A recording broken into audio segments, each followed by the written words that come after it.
Welcome back to another edition of Zero Blog 30. It's a Tuesday here, Monday night. If you're watching on YouTube, which you should be, go and subscribe to our YouTube channel. It is a better show on YouTube with video, so make sure you're watching it that way. Before we actually get into the show, Connor, I have an announcement for you, my friend, that I didn't text, I didn't talk about. I waited for the show. What?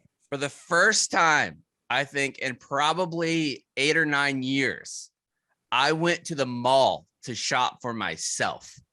Whoa. Whoa. How'd that come about? Well, how'd that come about? How did it go? Tell me everything. So basically, since I started at Barstool, I got like a wardrobe refresh whenever I started. And that was getting close to 6 years ago now. And I got a big shipment of like golf shorts. And I've been wearing essentially the same golf shorts forever. And I put them on the other day, and one of the buttons was getting like kind of frayed. I mean, 6 years in the wash, I have like 4 or 5 pairs that are basically the same, just in different colors. And I looked at my wife and I said, babe, I am fucking sick of these shorts. I'm sick of wearing these shorts all the time. And she was like, well, do something about it. So I ordered a couple pairs of shorts from Amazon without trying them on. They came in, they were too baggy. They didn't fit right. They were too long. They kind of bunched up in the waist. So I looked at her. I was like, I can't do this. I'm tired of taking things back. I ordered like 2 or 3 different styles from Amazon. I was like, I got to go to the actual mall. First of all, Cons, on an average pair of shorts, how much are you spending? That's a good question. Probably give or take $50. See, I think to me, I don't know if it's because I grew up with like so cost conscious about how we spent our money. When I walked in and I just went to like Dillard's and I saw $70 on the first pair of shorts that I came across. I was like, are people fucking insane? Like I make a decent salary. My wife makes a decent salary. I look at this pair of $70 shorts. I'm like, there ain't no goddamn way I'm paying $70 for shorts. Kate, I don't know. Paying $70 for shorts I don't know if you know this about shorts. They don't even cover your whole leg. They don't. You get half a pant. They should cost half as much. So I got into Dillard's. I went to Macy's. I went to Abercrombie. I even went to my old stomping grounds, Hollister. Oh man, I would love Chaps to just bring back some big old cargo shorts. I went didn't you feel a little weird going in those stores? Yes, I feel like Kate, I did. That's why I'm talking about it on the show. I felt like an absolute freak in there. Why would you go in there? I have reached the conclusion that even if I was a mall person, I am not cool enough to go into any of the little side stores. It has to be one of the 5 or 6 major pillar stores for me to go in. I'm talking Sears, Dillard's, fucking Macy's, Neiman Marcus, like those big ones I can go in. Department the smaller stores, I cannot go in. I'm not cool enough to go in those anymore. And so when I went in there, I was trying on different shorts. I'm sorry. I'm still in shock that you walked into a Hollister. Yeah. Well, you should be. I bet the teens working there were like, watch out, we got a live one. Actually, let me tell you something. Hollister, I'm not so much clear on Hollister, but I know for a fact Abercrombie has made a huge comeback. Abercrombie's cool for kids again. No offense, not for 30-something, 40-year-olds. I'll be 40 in like 2 months. Not for me and Shaps, but I'm I know some things on the female side are even age appropriate now. But when I was in there, I was honest to God thought that people assumed I was looking for my teenage daughter. Yes, probably. So I just kind of like look around in the women's section, like I'm where's my angsty teen? Where is she at? And then I went over there. I looked at their pants. They're like $89. I saw that. I was out. Like their shorts are $89. I wasn't about to try anything on in that motherfucker. No shot. So the other thing that's interesting now about shopping places in person and why I prefer online, and I get myself in trouble with this, and as I speak, I know my wife can hear me, so she's going to probably send an angry text right after I make this statement. But what's great about buying stuff online is so many stores, to include the Barstool Sports store, store.barstoolsports.com, they have afterpay. So you don't have to pay all at once, and there's no interest.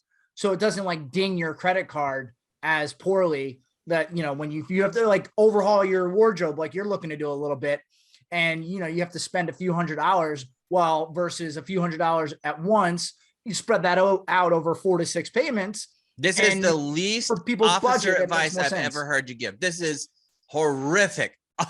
They're like, no, if you can't afford shorts, listen up, enlisted folks. On payment plans. Listen up, because listen, there's no interest. There's no interest, and I think you can budget accordingly. They honest to God should like just take your degree from West Point back for giving that advice out to a predominantly enlisted podcast. No, all right. Let me rephrase that slightly. Okay. You should not spend any amount of money that you cannot afford to pay in the moment. So if you can afford $100, you should be able to pay $100 at Spend that it. time of Spend the it all. purchase. Yeah, I'm just saying if you have your budget worked out such that you have certain budgetary requirements each week that you want to stay under, it makes it able to do so using the Afterpay. Well, I went into the stores, I tried them on, I found some shorts that was reasonably priced and they fit me like a dream. I came in and it was a fashion show here and Elise clapped. She was like, grown-up pants, you have grown-up pants.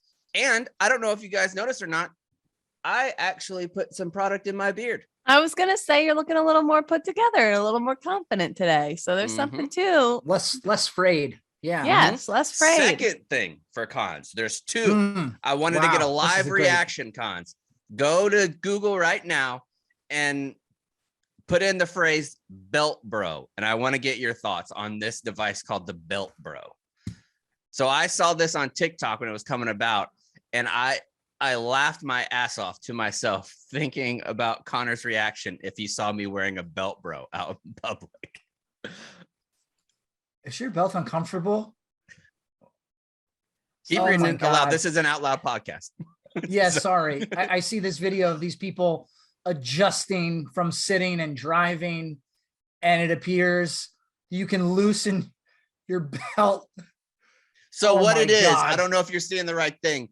It's belts that don't go in the front. It's only on the side. It's like two little side belts, like almost horizontal suspenders. So they hook around the two loops in the front instead of connecting in the middle, and you can tighten them on the sides that way. So you're and all these ads have these hot dudes that are wearing it like belt bros. So much more comfortable when you're out on the course or you're out at the restaurant with the bros. If your short comes up and you're wearing belt bros, you get absolutely roasted. Unless they want to advertise, I will change my tune quickly. But belt bros was something that I was like, my guy Cons is not going to be a big belt bro pusher. It's basically the Velcro part of a tourniquet.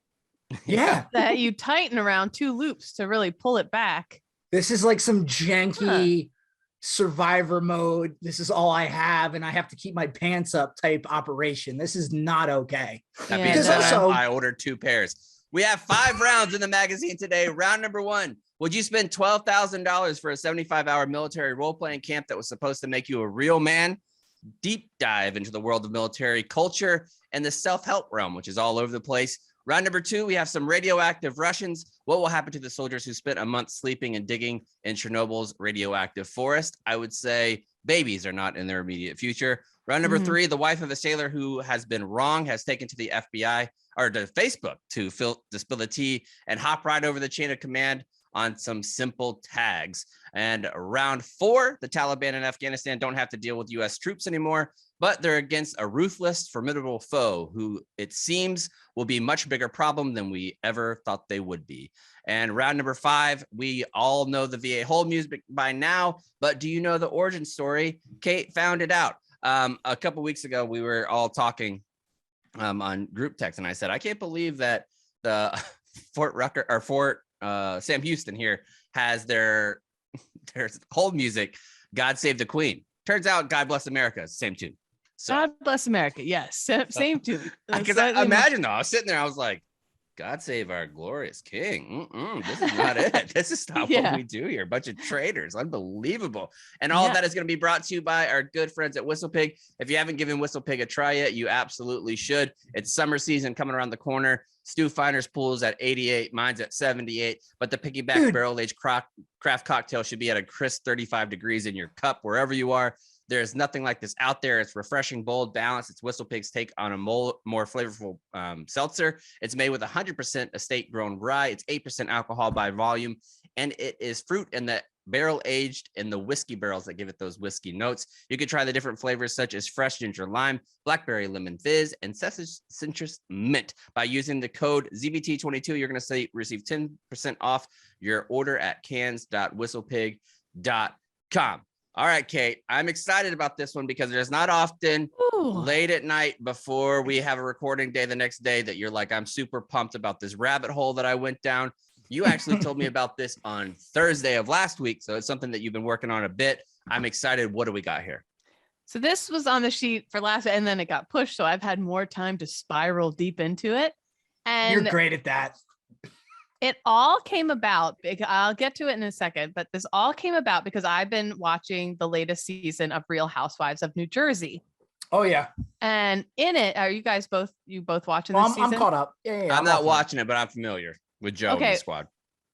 Well, so in it, Teresa Giudice, she is engaged to this guy, Louis, everybody calls him, who it came out that this video went viral of him from this retreat that he was on. And he's on a beach shirtless with a bunch of other shirtless men. And they're all oiled up and greased up. And in it, you know what? Let's just play the clip. To see you, to get engaged or bring our family together and finally get married and have a life together. I've been here for a week. These are my brothers. These are my bond. These are my brothers. This is my coach, Kevin. These are guys that are very unfamiliar in my life. I love you. And I love our family together. I love our children. And I hope you receive this message well. Thank you. I love you. Thank you for your time. I hope that this hits your heart well and you understand where I'm coming from. And I hope to come home to you and be able to have a chance and opportunity to talk to you and share with you my experience in my life. You gotta talk from the heart. You go back to your fucking brain. She doesn't want to fucking hear your brain. I love you. I'm sorry I made mistakes and held myself back and held my truth inside. You better fucking and feel worried her pain. worried about other people around me. Feel her acknowledgement. I feel your pain. I'm sorry I put you through pain. Thank you for being patient with me and seeing the man that I didn't see that you see and you saw in me. What are you gonna do about it? I'm going to fix this. I'm going to come home and show you and prove to you, the man, the best version of myself that I am right now. She heard that before. What are you going to do? I'm going to take action as soon as I get home. You're saying beautiful words. What are you going to do? I'm going to propose to you and get married, if that's okay with you. I love you. So he's basically begging for his fiance back, saying, like, I'm going to do things different. I'm going to be there for you, blah, blah, blah. And it was just bizarre. The whole thing was super weird. So all of Teresa's friends were like, you've already been jilted by your ex. Like, watch out. This is not normal. This is weird as shit. And he had made the video for his ex, I believe, fiance, because he fucked up so bad. I don't know what he did, but he fucked up so bad with his there were allegations of physical abuse. Abuse and infidelity and like heavy stuff. And he went on this retreat thinking, if I go on this retreat that's supposed to make me a man, she'll take me back and she'll see that I'm a changed man, which the retreat's like a few days long. It's like, no.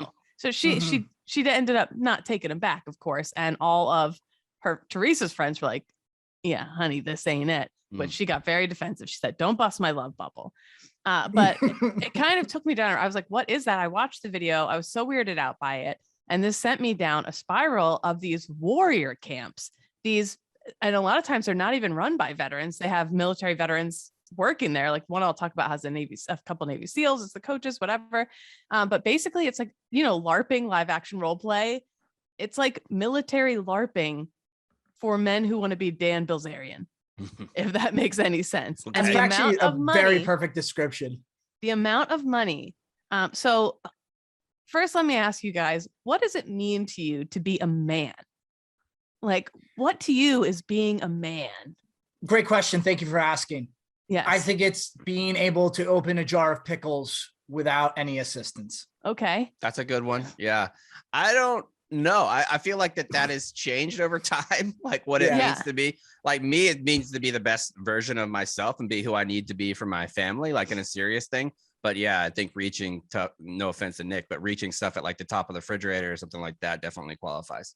Is a big deal. Yeah. Right? Yeah. No. A few weeks ago, I was at the supermarket. Sorry. This Nick. woman asked me to get the ginger ale off the top shelf. I never felt more of a man than I did at that moment. Congratulations, Scott. Congratulations. Also being able to put the luggage up and when people are flying, being able to put the heavy overhead baggage up there with no problem. Yeah, that's important. Well, I've done those things too. I felt very manly. I said the most masculine I've ever felt was showing my high school friends McMap in the driveway after boot camp. I'm like, this is a hip thrust. Stand back. Anyway, this is from one of the websites. Before the show started, you said be prepared to show what made you what was the manliest you ever felt. You're not going to give me that prep, and then I'd rack my brain around it and then not give me the opportunity to answer, Kate. Well, okay. What is the manliest you've ever felt? Cons, I'll let you go first. I just told you guys just opening a few weeks ago. Open pickles, man. Okay. It's like, hey, I can't open this. Can you open this? I'm like, you're damn right I can. Also, we'd be remiss if we didn't mention that our friend and longtime stoolie Lord Pickles over in England had to apologize for getting the numbers of victims wrong on a statement that he made. We forgive him. I hope that the rest of the UK will as well. Yeah. Mine is easy. The manliest I ever felt was when I was laying on the table and the medical assistant was slopping up my penis like it was an earthworm with antibiotic and antifungal treatment before they give me a vasectomy because my semen was too powerful, and if I didn't get them cut off, I would be fathering way too many children in this world. That just reminded me of I think it's in Step Brothers when Will Ferrell bursts through the door. I'm here to give you my seed. Yeah. So like she takes your pants down and she has this foam spray and she sprays it all over your junk, and you're just sitting there bald as the day you were born because you had to remove all the hair, and she flops it all around like an earthworm, and it's so cold and it's almost jarring. And then the doctor comes in, scoops your testes like this, like he's gonna look at it like he's an old-fashioned gold connoisseur from the 1840s, and he's looking at it and he's like, prospector. He's a prospector looking at your testicle. Gold connoisseur. He's like, I gotta get in here and obliterate this vast deference. No, actually, you know what? Another example. Can we just shift gears a little bit, just to get your mind off of what Chapsha said? And it was all clean, so you don't get an infection. No, you know what I felt like a man. This is many years ago. This is like 10, 11 years ago. I got my first ever flat tire when I was driving. And somewhere along the way growing up, my dad never showed me how to change a flat tire. He just talked me through it. And I recalled all that information and changed my tire on the spot and kept on moving with my day. So, I filled my windshield wiper fluid once at a rest stop, and I had a bone with the Christmas gift from your mom. 6 days with a Christmas every year. That's what I get. Windshield wiper fluid with a bow on top. Yep. Anyways, according to the Modern Day Night Project, this is one of the many different camps out there that you can go to become a man, more of a man. You guys are way wrong. So there's 2 pictures on this website when you first pull up the page. There's a chimpanzee and a bonobo monkey. No, 2 different kinds of monkeys. Oh, bonobo, pardon me. Mm-hmm. On the left, the chimpanzee's like, it's got teeth out. It's like ready to murder something. The bonobo's like, hey guys, hey. He's very chill. It asks, what does it mean to be a man? Look at the photos of these two monkeys, and which photo do you choose? And I'm like, oh, the bonobo. I'm gonna keep calling it a bonobo. Bonobo's chill as fuck. Well, I was wrong. This is what the website says. When you understand the difference between these 2 creatures, the bonobo and the chimp, you'll know why some men can walk into a room and instantly command presence and respect. Chimpanzees exist in an environment where resources are scarce. This forces the chimp to compete and secure the respect of other chimps. Male chimps don't accept disrespect. They'll kill each other. Weak chimps don't get to mate or eat, so if they die out, that's evolution taking its role in creating strong, dominant chimps. And can we go a step further? I watched my degree program at UTSA, actually, I have a minor in anthropology and apes. Go on. So I don't know if you guys knew that or not, but whenever I watched this documentary when I was going through school, and there was this group of chimpanzees. Chimpanzees are ruthless to each other. Like it could be very cold outside, and if they view as a weak male, they won't bring them into the fold. Like the other monkeys will be hanging out and like cuddling up to get the collective warmth. They'll kick the smaller one out, the weak one, and be like, he's gonna die anyway. Just fucking let it die now. We don't care about it. And if the lead monkey sees you going to help the little monkey that can't do anything, they'll kill you too. Oh yeah. So that's chimps. So you're picking here. Is that the life that you want? Bonobos, on the other hand, exist in an environment where resources are plentiful. They're able to relax. They don't need to compete for status because why bother? Life's And they comfortable. fuck all the time. Like we used to talk about it all the time in class. That's on here. That's all they do is fuck. Sex is readily available most of the time. And if they're not having sex, they're masturbating. And it doesn't matter with who. They're having sex with the boy who. monkeys, girl monkeys. They'll have sex with anybody. And they'll have sex with themselves. They'll finger their buttholes by the river. They'll do whatever they want. And then it says any fights that break out, they usually stop by the female bonobos. And it's abruptly forgotten. So that still asks you to choose. And I'm like, well, I still choose bonobo. That sounds sick as fuck. Yeah, that sounds like a way better life. Being a bonobo is basically like being alive in the 70s. Yeah, enjoying life and having some sex and enjoying our resources. Probably acid. Wrong. The way of the chimp is based on strength, courage, honor, and brotherhood. It's the Marines, basically. It's chimps. The way of the bonobo is weakness, pleasure, full-time relaxation, and fun. More of a Space Force vibe. Why am I telling you this? That's the truth of today's society. The world we exist in today seems to be more in line with the bonobo. You're living like a bonobo when you should be living like a chimp, you sad simp. And you can live like one for only, the price is updated, says that it's now $15,000. Now all you do is you go in as a bonobo, you spend 72 hours there, you pay 15 grand, you come out as a motherfucking chimp.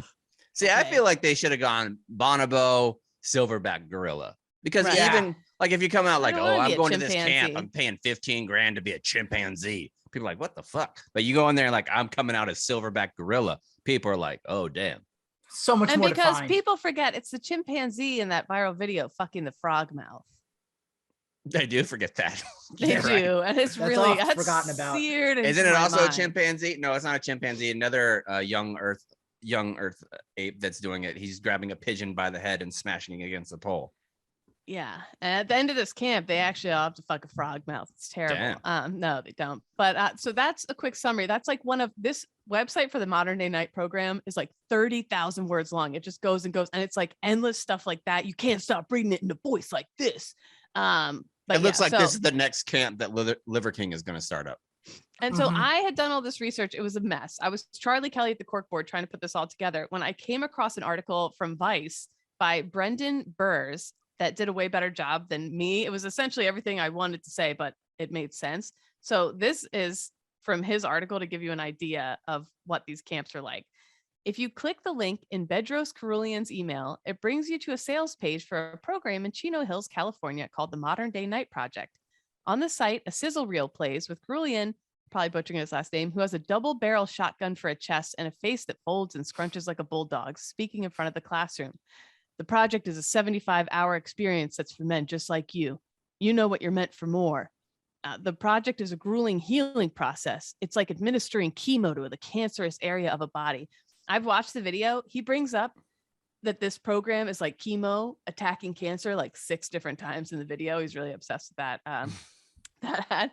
As he talks, B-roll is playing in the background that looks like a Marine Corps recruitment ad directed by Michael Bay. Men wrestle one another in chokeholds. They're essentially doing McMap. They link arms in the ocean while waves crash overhead, directly out of the Navy SEAL playbook. Men howl banshee screams as they exit body bags buried in the dirt. It's like they're climbing out of body bags. Yeah. They look rough, rugged, like badasses. They're all wearing the same uniform, black gym shorts and a white t-shirt with their last name on the front and then the project on the back. And pain, weakness leaving the body inside. Pain is weak.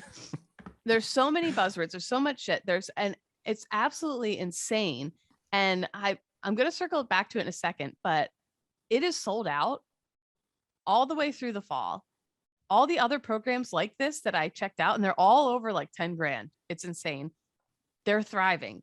Their Instagram pages have tons of the guys who run these things have hundreds of thousands of followers who, and looking at the comments, are men who want to be like them, who want to be the bearded, like Dan Bilzerian kind of guy.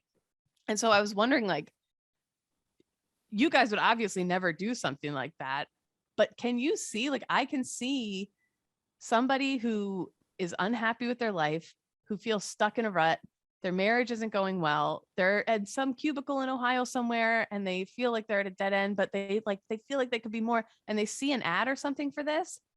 Like, I get it. I can see people putting like, I mean, there definitely is a placebo effect, or not even a placebo. It's like proven here. Like that was a huge reason. If you say that there's no aspect about that, and you're a person who joined the armed forces in a time of war, you're a liar. Like every single person that signed up, there was that element of it too. I want to do something difficult. I want to do something tough. That's the reason why I joined the Marine Corps when I was 23. I had never done anything hard. I had never done anything that was going to take a lot of pushing myself outside of my comfort zone, and being a seminarian and going to the Marine Corps was definitely that. So I can see the appeal to that.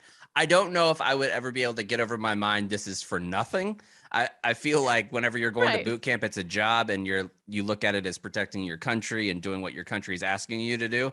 I don't know if I could be like, hey babe, I'm going to go fuck around in the sand for a couple hours and then come back in 2 days and I'm going to be a different person. So that's the point. It's like, hey, when you join the Marines, it's a multi-year commitment. You join the armed forces, that's a few years of your life. So you could obviously affect some change in yourself. 75-hour shock therapy is not going to get it done. This is kind of like the embodiment of the meme. Men will literally do anything before going to therapy. And that's really what this is. It really is. Like, that's exactly right. I need therapy. I need to figure out some more deep-seated issues with myself. But let me just go to this 75, adult sleepaway camp, 75-hour adult sleepaway camp, and that'll fix everything. Well, you do the same thing, and not just this, but it is a makeshift therapy. Like you see it in churches with 72-hour couples retreat. But you ain't fixing your fucking marriage in 72 hours because you went to a place that has cabins and you slept on a bunk bed. Like that's not how you're fixing your marriage. And how I feel about that kind of stuff, chaps, and this, like, that's why I feel like it's very predatory. Like, sure, some of the intention behind it might be good, but for the most part, you are aiming this stuff at very vulnerable people and guys who don't feel like they're masculine enough. And one of the big fears is nobody's going to mate with me. Like my line's going to die out because blah, blah, blah. And that's like this true with the monkeys. That's true with whatever. Well, I think it starts at the top with this very convoluted view of what is a man. And I think it's very archaic, obviously. So in 2018, the American Psychological Association released its first guidelines for psychological practice with men and boys, which they even admit in the article is like way overdue. But on the whole, they operated from the perspective that traditional masculinity is defined as traits like stoicism, competitiveness, dominance, aggression, which psychologically is actually really harmful and unattainable for most men. And it doesn't fit with the lifestyles we lead anymore. And though men benefit from patriarchy, they're also impinged upon by the patriarchy really heavily. Like there's a lot of expectations on guys that fuck them up really bad too. Like I feel like you guys, chaps cries all the time. So, but right, and it's the simple things like that, like me crying, or even when you're in Cons, I don't know if it was this way for you because you ran in more officer circles. I didn't know any enlisted dudes that were fucking sitting back and drinking on wine. Like everybody was drinking whiskey or Bud Heavy or IPAs or something like that. You weren't going to order a fucking strawberry daiquiri, even if you were at the beach, because you were like, what are other people going to say to me? You're constantly worried about what people are going to say. And I feel like what I said earlier about it's adjusting, I feel like that's the adjustment that what being a man is to me now, is doing what you want to do because you want to do it, is and being comfortable in yourself. Right, being comfortable in your skin and like wearing pink or wearing purple or like doing whatever you want to, and not worried about what everybody else is that's chugging Bud Light Limes and screaming Eagles and shit is going to say about it. But you're right. Like, and in the military, what's another huge problem? Men don't admit when they need help and when they need therapy and when they need all that kind of stuff. And the military is like a really great example of this. Suicide rates have risen steadily among men since 2000. According to the National Institute of Mental Health, it was the 7th leading cause of death among males, all males, in 2011. Men account for 79% of all suicides in America, and the highest suicide rate is in fact among older white men, older Caucasian. So one root may be the underdiagnosis of depression in men. And it's because a lot of times recent studies show that men mask their depression in symptoms that do not fit clinical definitions, like crying or loss of interest in life and pleasure, because they're masking, they're hiding what they don't think is, it's not masculine behavior. So some of the things they look for now, explosive anger, numbing the pain through substance abuse, workaholism, womanizing, self-destructive and power-seeking behaviors, impoverished friendships, and a general I can do it myself syndrome. And they use this scale to look for it. And that's a lot of what these camps are pushing. All these things that they say help mask depression in men. These camps are pushing and saying, do this more and you'll be better, which is a really, you could argue is a really harmful thing. But one of the projects, the night project's head instructor, Steve Eckert, a Marine veteran with bushy eyebrows and a bald head as shiny as a cue ball, has a different perspective. Men are either on one end of the spectrum, the two extremes. Either they think they have to be rah, rah, kill, fuck, pillage, or since they think that's so horrible, they're soft and weak and not speaking up, passive aggressive, afraid to show who they really are. But either way, you're not allowed to be a man anymore. You're almost racist if you're a man these days. It's crazy. What? Okay. What? The modern day night project, and this is where it gets just the wackiness of it all is why I spiraled on this. The modern day night project, which opened in 2019, is among a growing number of men's boot camp and weekend retreats that promise a man an opportunity to dig deep, uncover his trauma, and recapture his primal essence that has been lost in our industrialized, materialistic society. The project's closest analog is run by the $10,000 Wake Up Warrior program, and that's the one that Teresa's boyfriend was at, and that the video of him went viral. And its signature Warrior Week, run by entrepreneur and success coach Garrett White in Laguna Beach. And Garrett White looks like if a Proud Boy fucked the lead singer of Maroon 5. Okay. The logic is you really got to beat down a man before he'll tell you the truth. And then they're in a really sedated state. Really? I don't think that's the healthiest. That's actually not how that goes. Carulian has described the project, which costs, in this article from just like a year ago, it was $12,000. The site now says $15,000. So you pay $15,000 for men to unfuck themselves. To do that, men must do hard shit so they can level up in what he calls the 5 F-bombs. There's so many buzzwords. Faith, family, fitness, finance, which leads to fulfillment. It's designed to wrap the pill up with the cheese, he says. The pill representing men's mental development and building emotional bonds. The cheese, jujitsu, tactical gun training. And my favorite, military style heroism without the dangers of war. So that's not military style heroism. Like that's the entire thing, is that's right. based around war. Right. Like, Yeah. that's the whole thing. To kick off the project, say you pay your $15,000, which by the way, airfare and hotel, none of that stuff is included. None of that stuff. And it's a bare bones program out in the boonies. So they are just raking in the fucking money. Anyways, to kick off the project, attendees must first meet in a nondescript parking lot. I love it. Trucks. Yeah. And there's no need for that at all. There's no need. So Okay, you're being, I got to say it, a little bit of a hater. I mean, because I feel like there is elements of this that I feel like could be good, and you're poo-pooing the whole thing, and I'm not going to tolerate it. One, because I feel like having a camp that you can go and connect with like-minded people and come away with some friendships could be beneficial. I feel like some good things could come of this. Maybe not necessarily meeting in an undescripted parking lot and going into a helicopter. This is so that might not predatory. be. These guys know exactly who they consider to be weak men, who look at and we're like, I want to be like that. And they're like, we're going to sell them the idea that they can be like that. All they have to do is let us squirt them with a hose for a weekend. But if you are, hear me out here.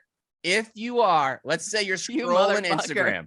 Let's say you're scrolling Instagram and you see this just fucking stallion of a man. And this dude, he's wearing gray sweatpants. You could see his veiny cock. You could see all kinds of stuff. And that you're like, that's what I want to be. If you are a little pussy and you're scrolling Instagram, I could see being like, I'm sick of being a pussy. I need to go get sprayed with the water. That's exactly what Kate is talking about. She's saying they're predatory. It's predatory. I like it. But what if this guy goes home, the little weenie guy? Let's say the weenie guy goes home and he's like, before, I can never open this bottle of pickles. Let me go find the jar. Boom, pops it, hops on his wife, makes a kid. Easy day. That's not going to happen. They meet up in a nondescript parking lot for no reason at all. And then trucks pull up, and like the scene out of an early 2000s action movie, each of the specialized instructors jumps out. Steve Eckert, the Marine, Matt Schneider, SWAT team, Aaron Alejandrino, MMA, Ray Cash Care, Navy SEAL. I imagine them walking out like the entrance of fucking Power Rangers when it's like whatever Marine, whatever jujitsu, and then they like turn to the camera and they have their special skill come across their chest. Well, Kerr, who resembles a Tasmanian devil with tattoos, once joked that his role at the project was to basically beat the living piss out of people. After a brief introduction, instructors pull bags. Not a bad job if you can get it, honestly. I was thinking to be on the other side of this job. might not be too bad. No shit. No wonder they love doing it. They're making 15 grand a head. The drill instructors are like, yes. They're making 15 grand a head to just haze vulnerable people. Anyways, after a brief introduction, instructors pull bags over the attendees' heads like Marine Corps would call that a special duty assignment. Like they're prisoners of war, and then drive them to the compound. Here, which the compound looks like a CrossFit gym. Here they undergo a series of evolutions. I love how the compound is also the capital compound. It's a proper name place. Yeah. And there's like tiny little axes all over the walls. There's like whatever. Some evolutions mirror those found in the Crucible and Buds training for Marine and Navy SEAL recruits, respectively. Brutal hikes carrying heavy weights, sledgehammers, a lot of walking around with a big old American flag, sit-ups, flutter kicks, push-ups in the ocean shallows while waves break over them, crawling a mile across a dirt field full of rocks, weed, and gravel. Just like Buds, a bell hangs in the corner for when a man decides he's had enough, he can ring 3 times to quit. And I don't think you get your money back when you do that. This is what the project is all about, according to Krulian. Can you imagine having to pull that bell? I mean, to be in a place where you feel like you need to go to this man camp and then you can't make it. Well, listen to this. Dude. One of the men in this story that I didn't include the whole thing because it was too long. One of the men that Brendan interviewed for this story for Vice did not finish. He rang the bell. He quit. He said it was too hard. He quit. He was so down on himself. He proceeded to pay Krulian. I don't know. He proceeded to pay him $50,000. $50,000 to mentor him for a year, so he could pay. So he could pay another 15 grand to come back and try again. And this is so terrible. See, this is why I could not do that. And I know, okay, this is probably gonna make you mad. I could not look at somebody in the face who felt like they needed to do that. To not only go to this camp, but couldn't do the camp, and then like, I'm going to pay you 50 grand to mentor me. I wouldn't. That's not somebody I can look in the face over and over again. No, I definitely couldn't take their money. You know, it's. I don't mean to oversimplify this, but to me, it just sounds like it's a collection of people that either, didn't have a father or didn't have a father figure like a coach or a teacher or some sort of mentor growing up, and this is the result. That these guys think that a 75-hour camp or a week-long excursion, or they did have a dad that was a huge dick. Yeah, that sucks. Yeah, that could be also. It could be either way. And I'm sure that's something they address in this. They have like emotional talks, whatever. But it's confronting them at the crossroads. He says the path to staying a bitch and the path to becoming a beast. I love that. Put that on a t-shirt. In one evolution called the dash, which refers to the dash between the birth and death dates on your tombstone, men are given a shovel and instructed to dig their own shallow grave. They then enter somebody was a high school football coach. Yes. They then enter a body bag, zip it up, lay in the fresh grave as an instructor spreads a layer of dirt on top of them.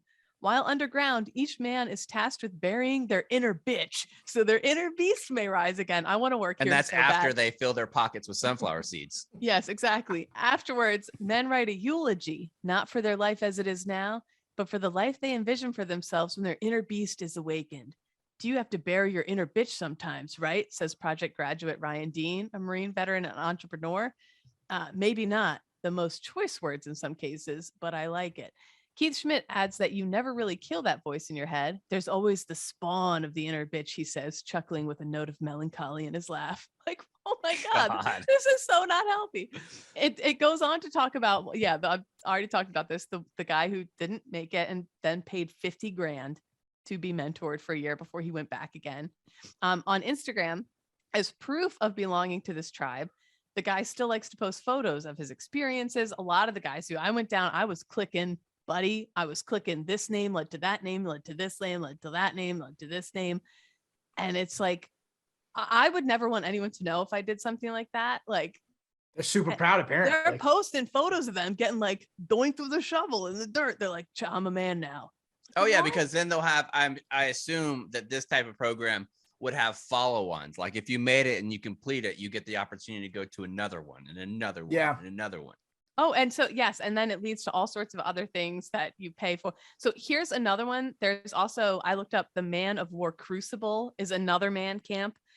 For 5 full days and 4 nights, you're transported back in time to the realm of the ancient warrior cultures. You're divided into squads who will be walking the warrior's path alongside you, shoulder to shoulder. You'll be tested to the extreme, mentally, physically, emotionally.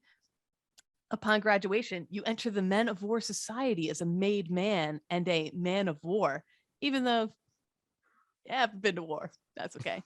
You will own a spot at the round table of warriors and be part of a powerful brotherhood. I found at least 5 camps like this. I'm finding, even before the show started, I was continuing to spiral. I was finding more. You're skipping a crazy part where it says, I'm reading here that at the end of the first one that you were talking about, the crux of the training at the end, they make you go to a bar and start a fight with a stranger who bumps into you accidentally, and then that's how they know you're really a man. That's Marine Corps boot camp you're thinking of. That's Marine Gangway Corps third phase, yeah. And the biggest sell to me, all of these, you get a really cool looking hats and shirts and gear that if I didn't know and I saw you at a bar, I'd be like, that guy must be a Navy SEAL. Like, they give you all this gear that makes you look like you're a military veteran, essentially, and they all come out with the same aesthetic, like the man beard, the whatever, like, you know, the look I'm talking, the Dan Bilzerian kind of look or whatever, but without the body.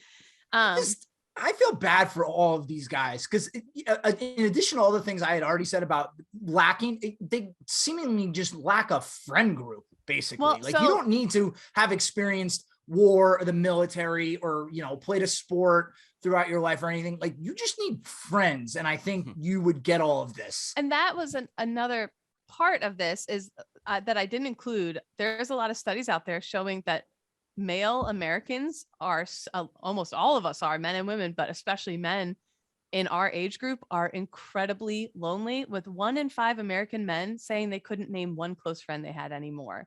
That incredibly sucks. isolating, incredibly lonely, and that's a terrible thing. So on that end, I get the allure. I think it'd be better served, instead of doing what they're doing, speed dating for friends. Yes. Like if you had it like-minded, like you have close to the same political ideology and things like that, and you had speed dating where you can go meet some new pals, I think there'd be a market for that.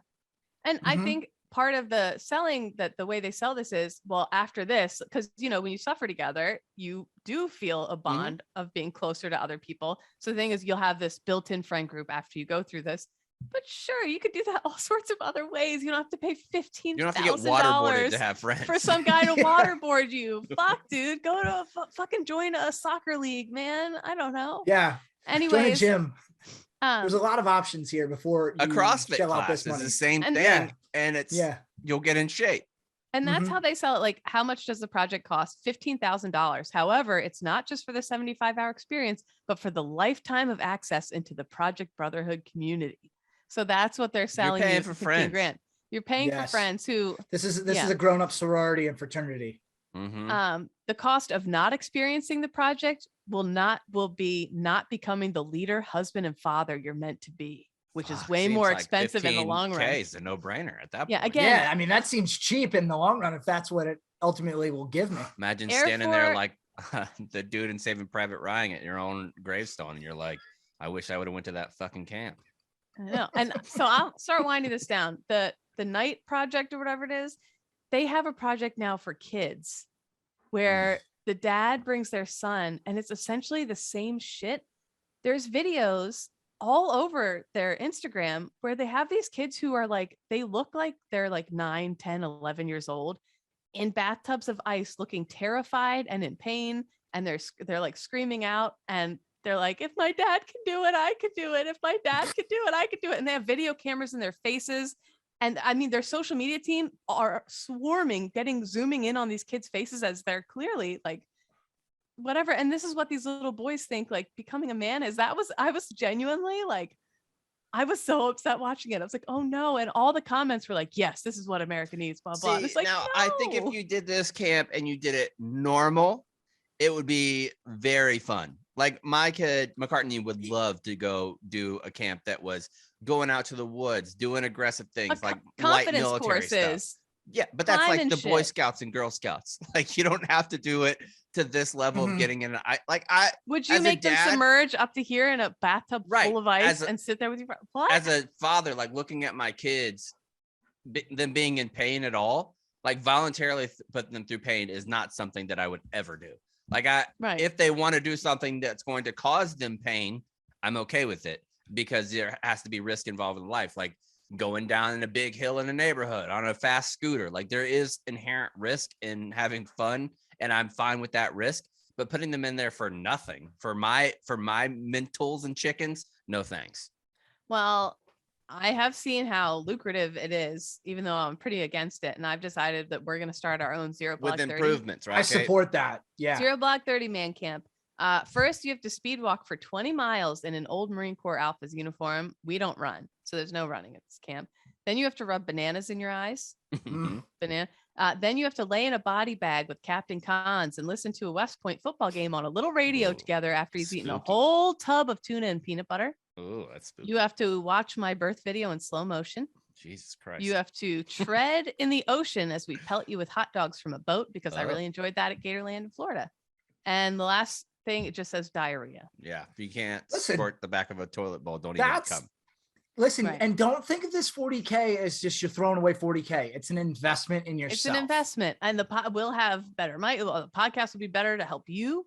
Seriously, you know what I'm saying? But these guys all have, and they all have their podcasts, and they all have but they're pushing this idea of, and they also push this idea of like, to be a man, you're getting persecuted now. Like real men can't exist anymore. Blah blah blah, which is just so. Well, crazy, it's because they have true. their jaded view of what an actual man is. Like meanwhile, like a man is like somebody who, like Chap said, like you take care of your family. You know, you're there for your friends. It's not as complicated as and they're not making just it out to not be. just physically cons, emotionally take care of your family too. Yes, absolutely. That's probably the biggest part. But yeah, the whole thing was just so bizarre to me. Seeing the kids doing the kids was sad. This kid was sad. It was especially there's confusing easier the ways cameras to do this because they're just using that footage to sell more vulnerable people on buying into the program. And the whole thing's just crazy. But well, wait until you see the man camp that they're going to do in Russia after they were hanging out in Chernobyl for a couple of weeks. It's going to be bananas. Oh yeah. Round number 2. I'm sorry. That was such a long round. I didn't do it justice, but I really went down such a deep rabbit. My personal favorite thing you do is when we have a segment and then you immediately shit on how that went. That's my personal favorite way to sell the show. Sorry, guys, that fucking sucked. Sorry. Anyways, we're gonna give this topic a shot. Here we go. I will say that I was pretty pumped. It only took us nearly 500 episodes, but we finally had the Real Housewives ZBT crossover I've been waiting for. Yeah, Teresa. Of course, it was Teresa. A lot better than Kate Dunning from last week. Ugh. Oh boy, 2 girls, 1 restaurant, my friend. Kat Denning. Yep. Round number 2. Radioactive Russians. Russian soldiers seem to have a laissez-faire attitude. Laissez-faire? Laissez-faire. Laissez-faire attitude while stationed in the Ukraine at the defunct Chernobyl nuclear plant, one of the most toxic places on Earth. Since one of the worst ever. Buddy, you think that? You ain't never been on Instagram. Yeah, we all know what happened. 1986, huge disaster. And it's been super contaminated ever since. People within this huge radius of like 100 miles, right? Can't live anywhere near the fucking thing. Chernobyl was taken over by Russian forces on February 24th, the first day of the invasion, prompting international concern. Ukraine retook control last week after Russia retreated from the area surrounding Kiev. Valery Semenov, the chief engineer at Chernobyl, told the New York Times that Russian troops who took over the plant came and did whatever they wanted in the exclusion zone. He said they brought its own nuclear experts to the plant, but their advice was not taken. For instance, They actually said that they had done their own research on Chernobyl and that they were comfortable with the risk. So. Yes. Yeah. We've done our own thing. It's fine. And the soldiers here will be fine. For instance, Russian troops dug into toxic soil and camped out in it for weeks, as well as living in the radioactive forest. Adding, there have not been confirmed cases of radiation sickness, but some health impacts of nuclear exposures can take years to appear. In another instance, a Russian soldier picked up a cobalt-60 radioactive isotope with his bare hands. This pretty much almost immediately can burn your skin, cause acute radiation sickness, all sorts of problems for you. And he was just holding one. Ukraine's state power company also said Russian troops dug trenches and experienced signs of radiation sickness, prompting investigations by the UN watchdog group. And that just, again, their people, these young soldiers are probably being told by their scientists, oh, no, everything's fine now. They've just built this up. It's fine. And then 10 years from now, they're going to have a kid with 7 eyeballs and be like, wait a minute. If they make it that far. Yeah, which not looking good. Which couple nuke facts for you. Do you mind? Oh, no. No. Okay, right? What's the largest nuclear reactor out there, folks? I have no idea. Chernobyl still? Well, yeah. The sun. Oh, wow. Yes. Spoiler. The sun fuses 620 million metric tons of hydrogen and makes 606 million metric tons of helium each second in its core. This is similar Take to that one to your next cocktail party. You're going to be a hit with that fun fact. Buddy, tell that to 23-year-old Kate. Boy, we're having a meltdown in the old Haynes. This this is similar to how Fruit of the plumes, they call that. yeah, that's right. This is similar to how nuclear reactors produce heat and consequently energy. If you get exposed to radiation, do you know what to do? No. Get naked. Oh. One of the weirder yet essential nuclear energy facts, if you're exposed to nuclear substances, so if you were around the guy holding that whatever metal nugget that was super radioactive, as soon as you get home, strip all your clothes. Nugget. That removes 90% of the substance you were exposed to. Oh man, I would take full advantage of that. Coming back from a deployment in Ukraine, I come in, wifey's sitting there, Alexandria's sitting exposed. there. I'm taking my shit down and being like, "You want me to be a danger to myself and the family? Absolutely not." Finally, final nuke fact comes to us from the old Soviet Union. Have you ever heard of Ivan, aka Tsar Bomba? No. I thought Ivan were the little targets at the rifle range. So it's the most powerful nuclear device ever created, ever. And it was tested in 1961 over a small island in the Arctic Sea, north of like the middle of Russia. It was tested on October 30th, 1961, dropped by a parachute from a plane, and it detonated autonomously at 3 miles, like 13,000 feet above the island. The detonation was intended to be a secret, but it was detected by U.S. intel agencies at the time. A secret U.S. recon aircraft named Speedlight Alpha monitored the blast, coming close enough to have its anti-radiation paint scorched. The bomb itself weighed 30 tons, was 28 feet long, and had a 17,000 square foot parachute, which gave the release and observer planes time to fly about 28 miles away from ground zero, which still only gave them a 50% chance of surviving. The plane dropped when the blast went off and the shockwave finally hit them. The plane dropped over half a mile, just dropped out of the sky, but it was able to recover and land safely. Fireball calculations predicted the bomb would be large enough to hit the ground still. It didn't. Its own shockwave bounced back and the bomb just never hit the ground. It just disappeared forever. The 5-mile wide fireball reached nearly as high as the release plane, so 3 miles up in the sky. You could see it 620 miles away. That's like if a bomb went off in Cleveland and you could see the fireball in Birmingham, Alabama. Holy shit. That's nuts. Yeah, the mushroom cloud was 59 miles wide and 42 miles high, nearly 8 times the height of Mount Everest, which meant the cloud was above the stratosphere. The blast wave went around the globe 3 times. Glass on an island 480 miles away shattered, and test subjects, I'm guessing animals or lower enlisted Russians, got 3rd-degree burns over 62 miles away.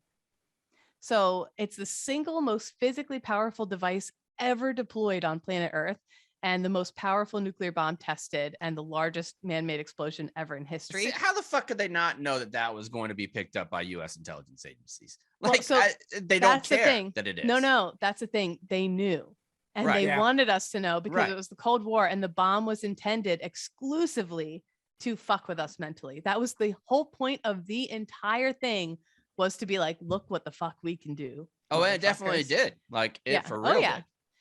Anyway, I just thought that was interesting. So just a little nuke goofing on that side of the globe. I love you doing a little bit of nuke goofing. That's how Russians prove that they're men. That's exactly right, Cons. You don't have to prove yourself by protecting your homeland with a nuclear weapon. You could do it with Simply Safe. Simply Safe protects your home around the clock, every door, window, and room. It's backed by a 24/7 professional monitoring. They are ready to dispatch police, firefighters, or EMT to your home. They have a comprehensive set of sensors and cameras, including all new wireless outdoor activity camera that you can always see what's going on outside your home. Simply Safe is less than $1, and you can set it up in just around 30 minutes, and it's always simple to use. There's never a long-term contract. You can even try it for 60-day risk-free if you don't like it.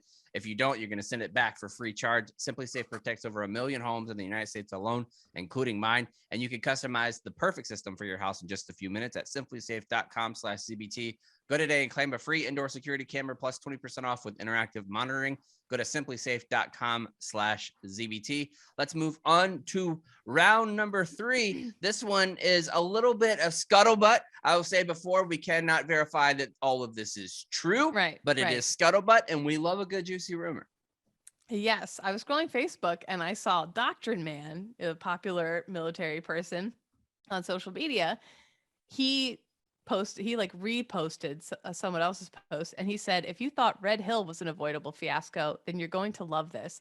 Secretary of the Navy Carlos del Toro is going to have one hell of a morning tomorrow.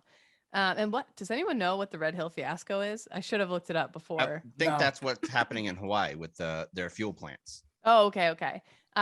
So if you thought that was avoidable, the Secretary of the Navy is going to have a hell of a morning. And so this was what he reposted. It's from a Navy wife, Carly Alvarado. I didn't want to do this, and I know my husband doesn't want me to do this.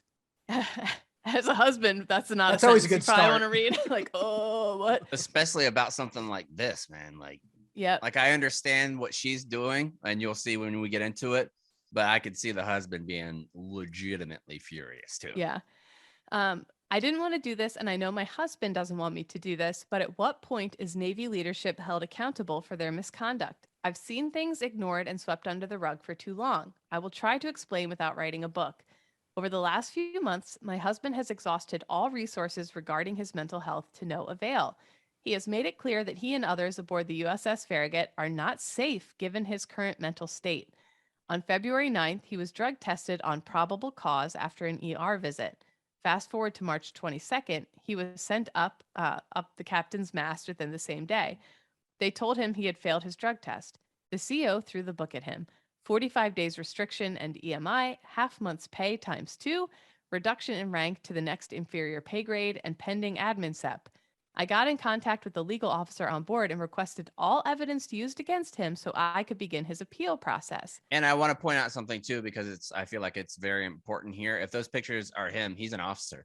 Having an officer reduced in rank is a big fucking deal. Like that doesn't happen all that often. Well, there's photos in here of other people. She put photos of the command in there, so that might be them. But maybe it's the command. Yeah, when I questioned the legal officer about this, he said they did not have it, like any of the evidence about this failed drug test. Sketchy. Over the next few days, it was up to me, a civilian, to obtain the drug test results.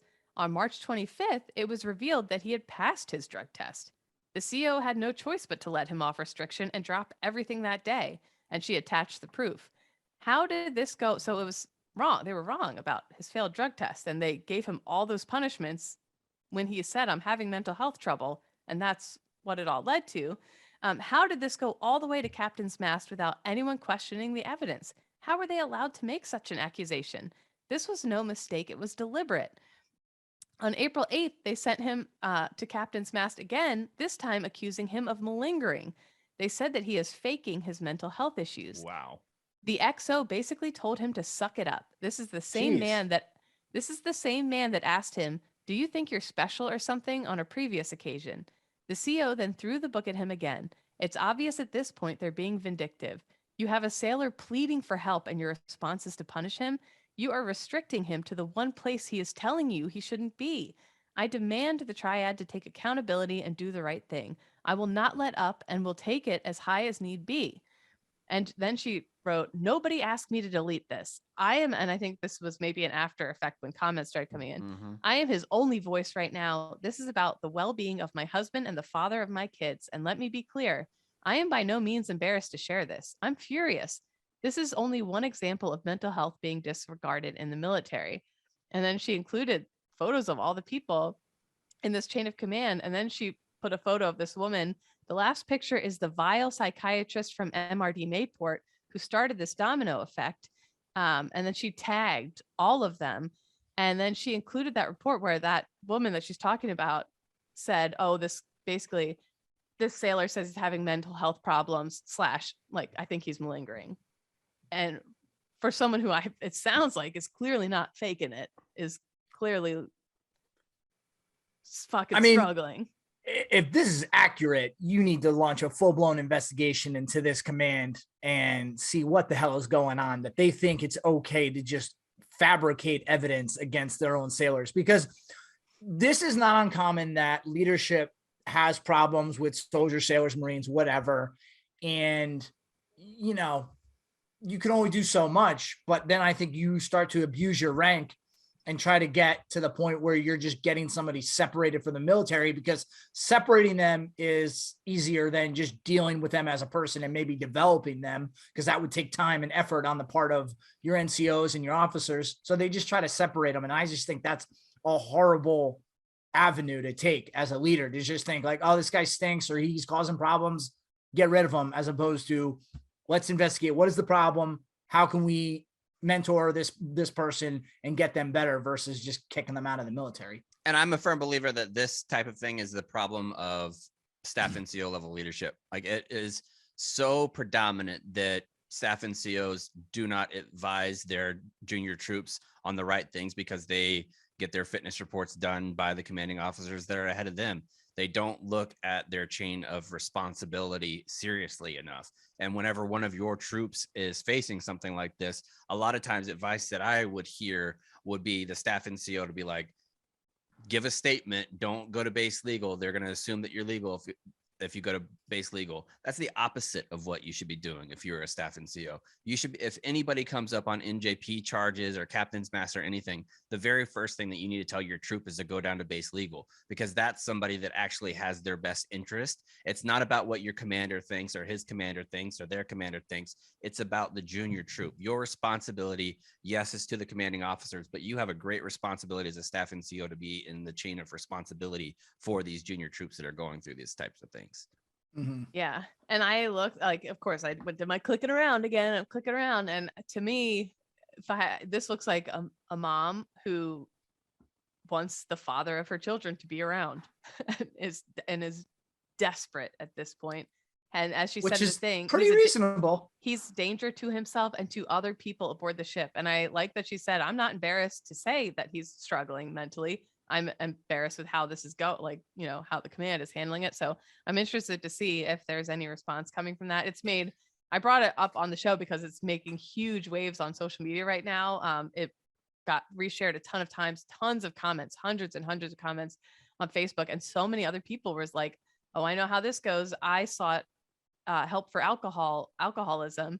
And then they never treated me the same after that. I was never able to, they threw the book at me and blah, blah, blah after that. Like, things were never the same. Then, I sought mental health treatment and then we wonder why we have these problems in the military. And the last thing I'll say about it is that I take back what I said about the wife. I think she absolutely did the right thing. I think that in this situation, there's a lot of times you can't get your voice out there, and sometimes you have to do things outside the box. And it seems like that this hopefully will be effective for them. Let's move on to round number 4, which today is going to be brought to you by our good friends at Manscaped.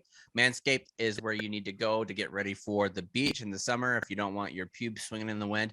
If you do, it's fine. We don't pube shame around here, but I think everybody knows that you should clean up just a touch. They have the Lawnmower 4.0 that's all new skin safe electric trimmer. They got the Weed Whacker, the ear and nose trimmer, Crop Preserver, which is the anti-chafing ball deodorant, Crop Reviver, which is a ball spray toner, and a Magic Hat, which is for disposable shaving mitts. That's lovely. Manscaped even threw in 2 free gifts for their Performance Package 4.0, the Manscaped Premium Boxers and the Shed Travel Bag.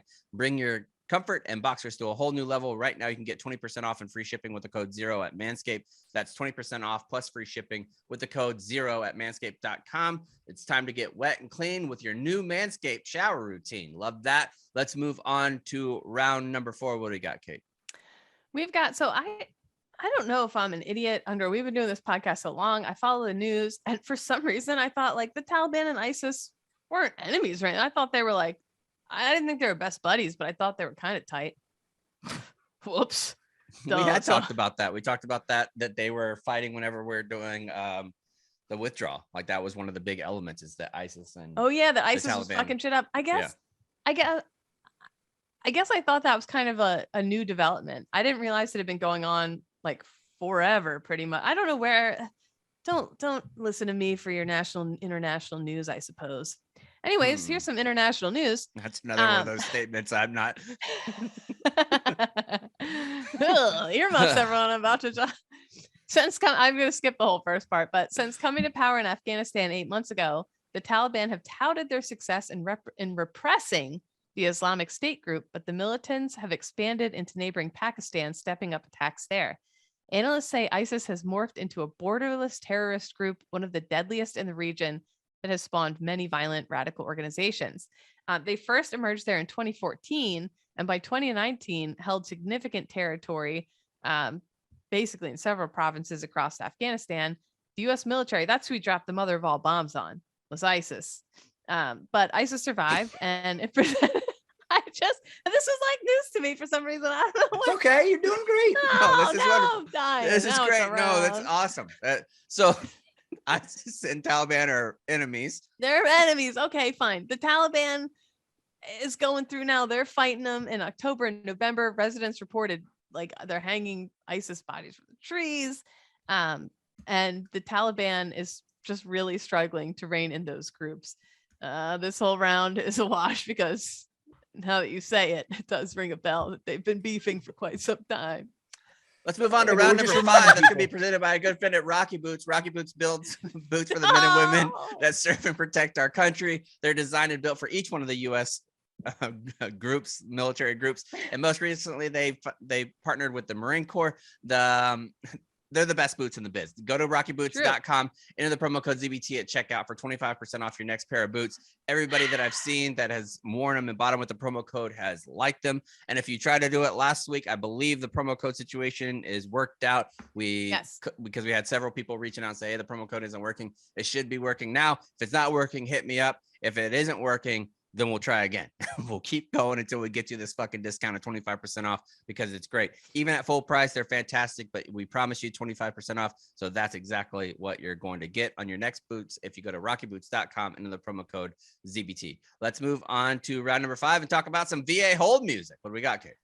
Boy, I messaged Chaps and I said, don't worry, I got the full sheet this week. I'm crushing it. And I was really excited about this sheet, and the wheels are one by one. I feel the wheels. I'm starting to get sweaty. The wheels are just falling off. Oh no. So here we go. Who knew ISIS and the Taliban were beefing, man? Round number 5.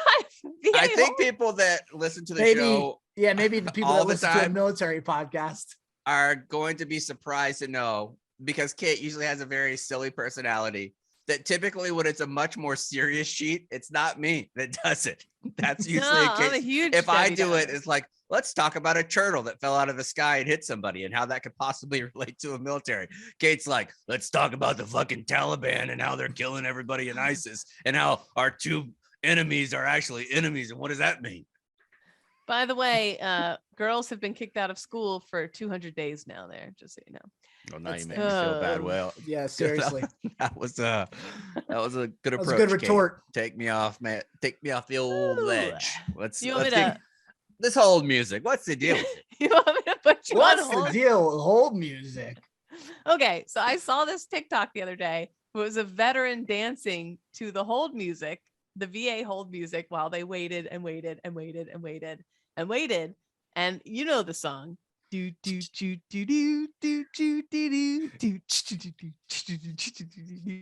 then it pauses for like 20 seconds. Yeah. Like, is somebody so you picking think up? someone's gonna be there? Somebody, Yep. Nope.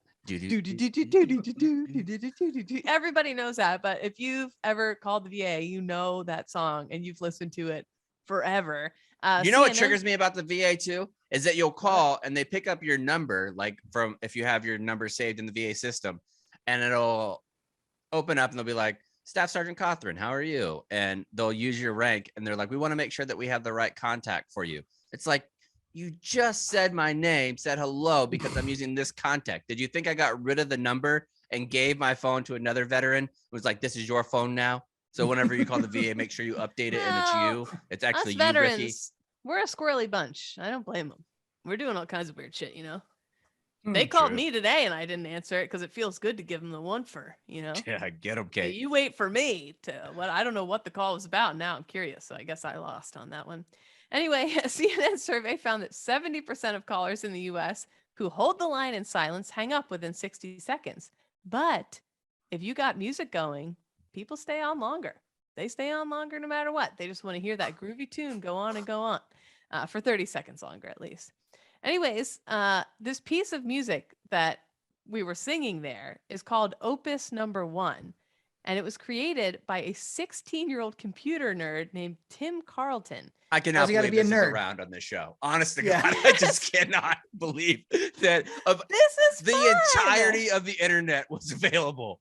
And we're getting to the bottom of phone music. This is fascinating. Everybody knows this song. Do you know the origin of this song? No, let's keep going. Yeah. No, I want to hear about it. I'm fucking going to. And if you listen to the show, please tweet at us and say, Kate, that was really interesting. I enjoyed that. Chaps, shut your mouth. Wow, leading the witness. Thank you. Anyways, that music was created by a 16-year-old named Tim Carlton in 1989 on an old Ford track with his friend Derek Deal. I'm assuming a Ford track's like an 8-track is like a recorder. I don't know. Anyway, fast forward a ways, and Deal, his buddy, went to work for Cisco in the building that did the company's first VoIP phone. You know what I'm talking about? We all have them in our offices still. Yeah. Sure. Yeah. So, oh my God, Chaps. No, keep going. When a need for default on hold music came up, he was like, oh my God, me and my buddy Tim back in 89 made that song on a 4-track. I bet we could use that. And so he called Carlton and was like, can I use that goofy song we made when we were teens? And Tim's like, sure, yeah, why not? So it went into the system, and then they went on to sell over 65 million VoIP phones that played this song. And thus, Opus Number 1 became one of the most widely heard songs of all time across human history around the globe. Anyways. That's nuts. That part's nuts. And I wonder, because they're probably not getting any royalties for it. It's like they got napstered right out of the building, unfortunately. Right. And people have become so obsessed with it. You could look up Opus Number 1 on YouTube. It's the first thing that comes up. There's tons of different versions of it where people have done their own videos to it. They've created their own music videos for it. And I was listening to another podcast where this family was going nuts because the older dad, played it 24/7 in the home. He just liked it so much that he would play it when he was cleaning. He would play it when he was like doing office work at his desk. He would play it whatever, like 24/7. He would be playing this song. And so I've heard it when I listened to the VA. I said, I bet people wonder what's the deal with this song. So I'm going to answer it. So next time you're on hold with the VA, you can think of this fun anecdote. Chaps. Let's move on to save rounds and alibis. Oh my God. Nick, we'll start with you. That's I mean, guys, I don't know how to follow that. I'm thinking about joining the military now. But my save round is. Go ahead, Nick. My save round is just to remind everyone out there. So if you're listening to this now, like in the car right now, like in the morning, you can see it early at 8 p.m. on like drop days. So today would be Mondays, right? So you can watch it on YouTube at 8 o'clock. So we do an early drop on YouTube if you want to get a head start on it. Just want to make sure everyone's aware of that. All right. Okay. The first person to watch this on YouTube, this particular episode, and tell me how many times I adjusted my bangs, I'll send you a ZB t-shirt. That's a lot of work for a t-shirt. You should at least up it to a hoodie. I was going to say something inappropriate. I'm so upset. I'm sorry. I was so pumped for this episode. I thought it was going to be super goofy, the whole music. Came out the gate strong. I thought you guys would be really into that. I thought that was very creative. Wait, well, now we know where it came from. You've done a podcast with us for like at least 4 years. And when you came across this VA hold music fact, you're like, this is right in Chaps and Cons' wheelhouse. Yes! They're going to fucking love Need this. it. Wait till the guys get kidding? a load of this. Every other week you have you're like, here's 2 hamsters that had sex on a washing machine. You're like, what? What does that have to do with anything? Okay, we'll talk about In it. case defense, that's true, Chad. That is fair. That's yeah. true. So But you can't use. I B-rabbited myself and said that earlier. I already said that I talked about a turtle that fell from a plane. Speaking of turtles, Right, Kate. Now this should have been around. I saw this TikTok last night that was shocking. My jaw, when she sent it to me, my jaw legit dropped. This woman is extremely wholesome, cute as a button woman who looks like she's from the Midwest somewhere. She goes, she's the kind of woman who would have pet turtles. You don't have pet turtles if you're an asshole. You just don't. The TikTok starts with, hi, everyone. She's out in her patio. Hi, everyone. It's Turtle Day. And you're like, oh, cute. What's Turtle Day? I'll keep watching. Wait, Kate, Cons, guess what Turtle Day is. Everyone gets together and watches all 3 iterations of the original Teenage Mutant Ninja Turtles movies. No, but that sounds awesome. That'd be great. That'd be great. They should do that instead of that Warrior Camp. Just do that. It's true. Just watch Ninja Turtles. Just figure out how to take out everything you Master need to know. Splinter and you're good. What else do you need? Seriously. So it's this cute woman. She's going, hi, everyone. It's Turtle Day. And you're like, oh, yay. Okay, sure. The next scene, it cuts to a bunch of shovels hitting the dirt. And they're actually digging up these men from Warrior Camp that are still under the... No, they start digging the ground. You're like, what the fuck are they digging into this cold dirt? It looks cold outside. They're digging into the dirt. Yep, this is the time every year where we dig up our turtles again. And you're like, what? Are the turtles... They're digging up their dead turtles? No. Every winter, this family buries their turtles alive 18 inches under the ground past the frost level and just leaves them there. And then that's what they do naturally. I had no idea that they hibernated essentially for a couple of months. Well, all these veterinarians were commenting. They're like, actually, you can put them in a box in your refrigerator or just put them in your garage. You don't have to bury them in your yard under the packed dirt for however much. Yeah, I like how the veterinarians are like, oh, no, that's way too weird. Put them in your fridge. So when you're going to pull out a beer, you see your fucking turtle like hibernating there because it's a cold-blooded animal. But what if the family gets in a car crash and dies, and now there's 2 turtles just wait? Springtime comes. What if the whole family gets murdered and the turtle is in the refrigerator and is dead because it didn't get let out?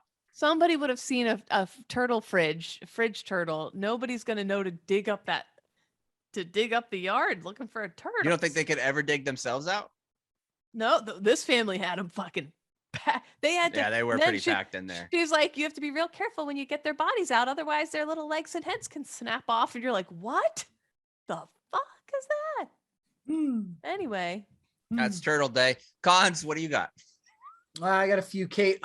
Which period are we going to be pulling out our construction paper and markers and making Mother's Day cards for our moms? Tuesday, probably. Tuesday, yeah. Okay, period. That's my period Tuesday.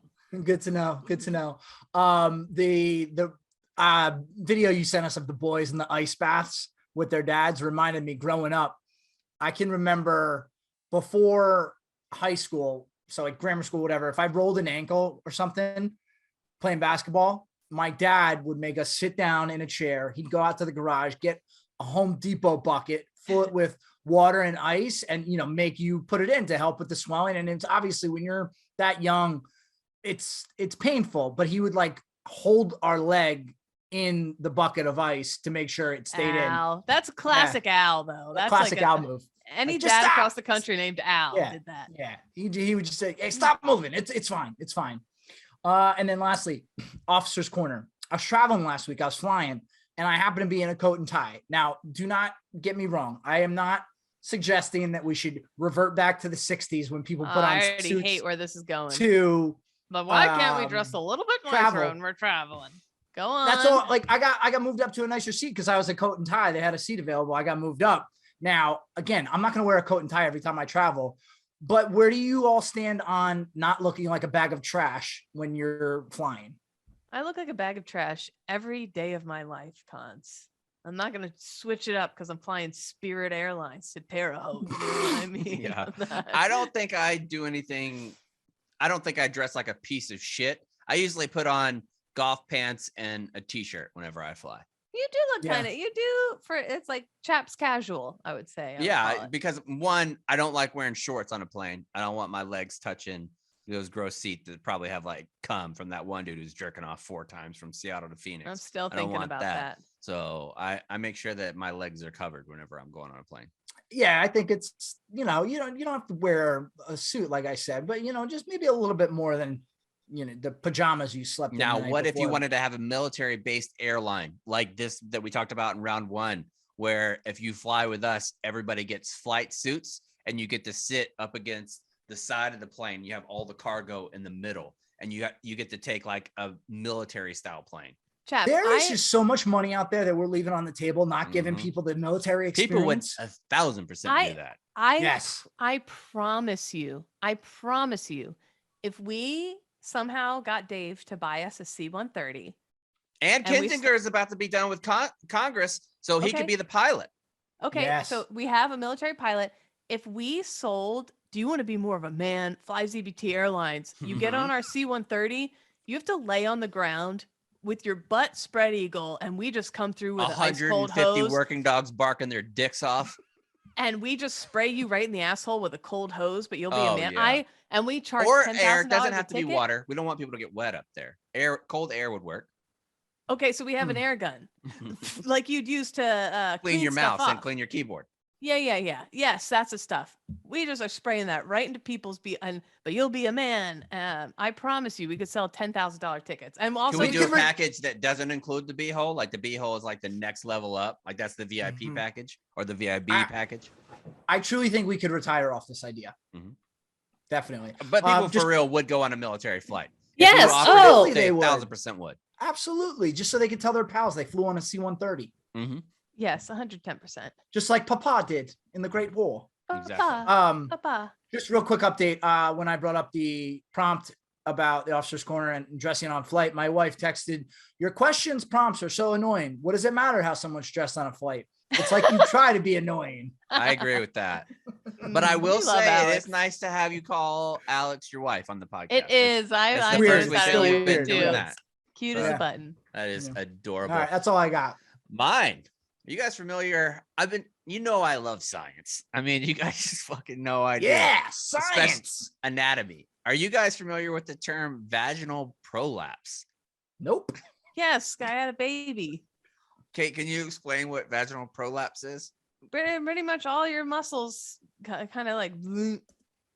I had no idea it was a thing. And the first search says a vaginal prolapse is a condition where the vagina slips out of position. Yeah. What? You guys have no idea the kind of shit we deal with, my friend. Well, I don't think most women knew this.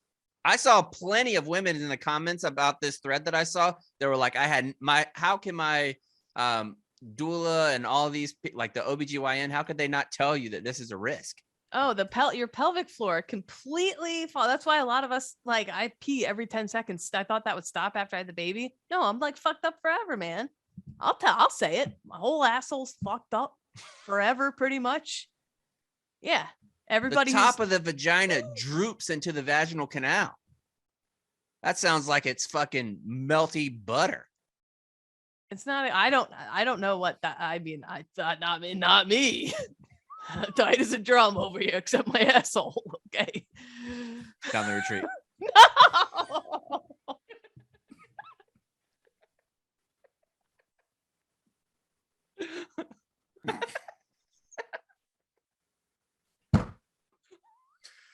No.